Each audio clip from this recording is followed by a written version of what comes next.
Okay guys, I'm just going to give a little bit of information on what I call a universal fighting platform. I'm of the mindset that one position or core position should be adaptable to any weapon system that you may be taking into the fight.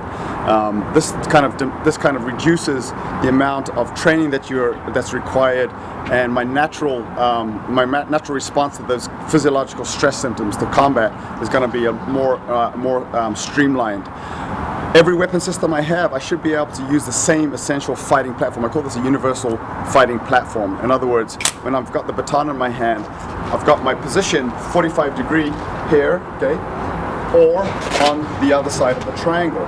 Now, I want that same position for every fighting subsystem that I have. For example, if I am using a firearm, I can go into that same position. My feet are in the same position, and my hands are going to be, regardless of whether I shoot more closer to isosceles or weaver, my shoulders can adapt, but my feet should be in that same position. When I move to the other side of the triangle, again, I should be shooting from that same position. If I was shooting a long gun, it's going to be the same thing. I've got a good stable platform, and I move to the other side of the triangle, and I've got that same platform. If I was doing something like a combat knife fighting platform, depending on what the weapon system of my opponent is, I can be in that same support side lead, I can go into a false lead, or I can go into a true lead position depending on what I'm facing.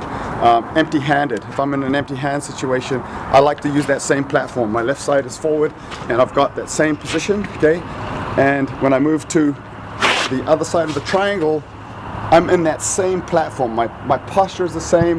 My hands are essentially in that same position, and so like I said, it reduces what you need to learn, what the body needs to assimilate with regards to the different weapon systems I need to be trained and competent in.